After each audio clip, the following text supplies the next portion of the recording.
Valerian the Black Dread.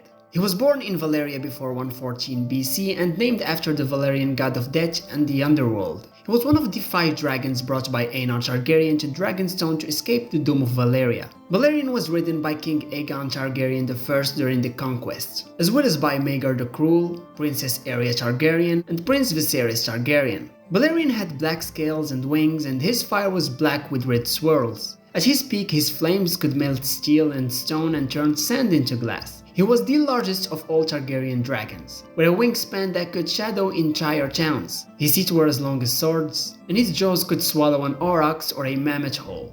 By 93 AC, Valerian had stopped growing, becoming sluggish and heavy, to the point where he was struggling to take flight when claimed by Prince Viserys. He died of old age in 94 AC during King Jaehaerys Targaryen's first reign, living over 2 centuries. In House of the Dragon, Valerian's skull is displayed on a pedestal with candles in Season 1. And in Game of Thrones, his skull is seen in the Red Keep cellars during Cersei and Qyburn's visit in Season 7. Vhagar, the Queen of all Dragons. Hatched from a dragon egg on Dragonstone in 52 BC during the Century of Blood and named after the Valerian goddess of war. Vhagar was ridden by Aegon's sister wife, Visenya Targaryen, during Aegon's conquest. Though she was the smallest of the trio that included Balerion and Meraxes, Vhagar was still mighty enough to swallow a horse whole, and her flames could melt armor. A century later, during the reign of Viserys Targaryen I, she became the largest known living dragon and the last surviving dragon from Aegon's conquest. Vhagar's other known riders include Prince Baelon Targaryen, Lady Laena Velaryon,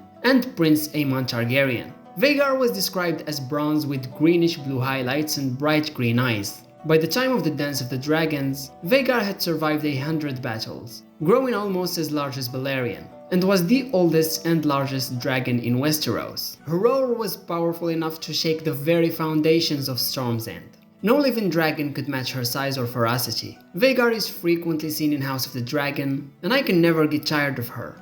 Meraxes. Her egg hatched on Dragonstone between 114 and 88 BC during the Century of Blood, and named after Valeria's goddess of the sky. Meraxes was ridden by Aegon's younger sister Queen Rhaenys Targaryen during Aegon's conquest, alongside her brother's dragon Balerion and her sister's dragon Vhagar. She was said to be larger than Vhagar but smaller than Balerion, though the accuracy of these claims is debated. Historical sources only describe Vhagar as nearly as large as Balerion, and Meraxes died several decades before Vhagar. And as for her description, the dragon had golden eyes and silver scales. Fun fact, a dinosaur was later named after this fictional dragon. That's the George R.R. Martin effect for you. Quicksilver. A she-dragon of King Aenys Targaryen I and his son Prince Aegon Targaryen. Born in 7 AC on Dragonstone, Quicksilver bonded with the infant Prince Aenys Targaryen, who was also born in the same year.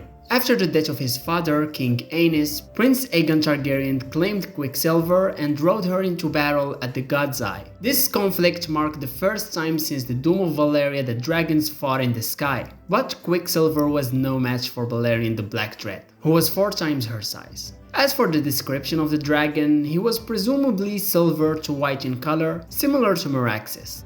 Dreamfire. A she-dragon born in or shortly before 32 AC, hatching during the reign of King Aegon Targaryen I. As a hatchling, she bonded with 9-year-old Prince Rhaena Targaryen, Aegon's first grandchild. 3 years later, by 35 AC, Dreamfire was large enough for the 12-year-old Rhaena Targaryen to ride her. And during the reign of King Viserys I, Dreamfire bonded with Princess Helaena Targaryen. This slender she-dragon was primarily pale blue with silver markings, silver crests, and pale blue wings. Vermithor the Bronze Fury. Hatched from a dragon's egg placed in the cradle of Jaehaerys Targaryen by his sister Rhaena in 34 AC, and named after Valeria's god of smiths, crafts, and artisans. He was a male dragon ridden by King Jaehaerys Targaryen I. As the nickname suggests, he was a bronze dragon with great tan wings. By 48 AC, he was already a large dragon, surpassed in size only by Balerion and Vhagar. And by the time of the Dance of the Dragons, Vermithor was nearly 100 years old. In 1209 AC, after the Dance of the Dragons began, Prince Jacaerys Velaryon decided his mother's faction needed more dragon riders. Many men attempted to claim the dragon, and eventually Vermithor bent his neck to a blacksmith bastard named Hugh Hammer. An interesting fun fact, when Vermithor and Silverwing visited the wall, they refused to fly over it. Silverwing. A she-dragon hatched from a dragon's egg placed in the cradle of Alysanne Targaryen by her sister Rhaena in 36 AC. She was ridden by Queen Alysanne, and after her death, Silverwing returned to Dragonstone, where she settled in one of the smoking caverns of the Dragonmount. She remained there without a rider until 12-9 AC, during the Dance of the Dragons, when Ulf-White became her new rider after the dragon chose him. Silverwing was known for her silvery appearance, and was relatively friendly towards strangers. Caraxes the Bloodworm. Named after Valerius, god of the sea, and it is unknown when Caraxes hatched from his egg, but by 72 AC he was a young dragon of rideable size. In that year, Aemon Targaryen, son of Jaehaerys Targaryen I, prince of Dragonstone and heir to the Iron Throne at the time, first claimed Caraxes, and by 105 AC, Aemon's nephew, Prince Daemon Targaryen, had taken Caraxes as his mount.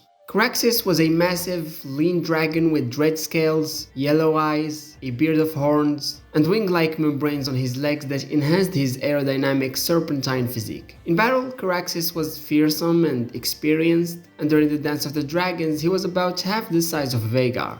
Caraxes' visual design is inspired by Long, a traditional Chinese dragon.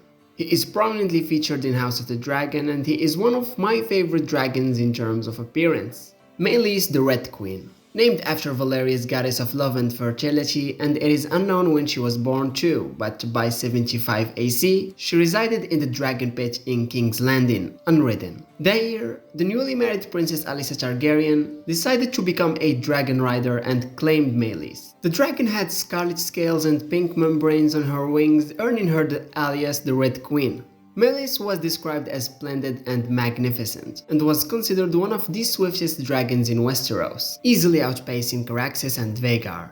In 87 AC, Princess Rhaenys Targaryen claimed Meleys, and by 12-9 AC, Meleys had grown lazy but remained fearsome when roused. She was the second dragon to die during the Dance of the Dragons, falling to Vhagar. This event was depicted in Season 2 of House of the Dragon, in one of the series' best episodes.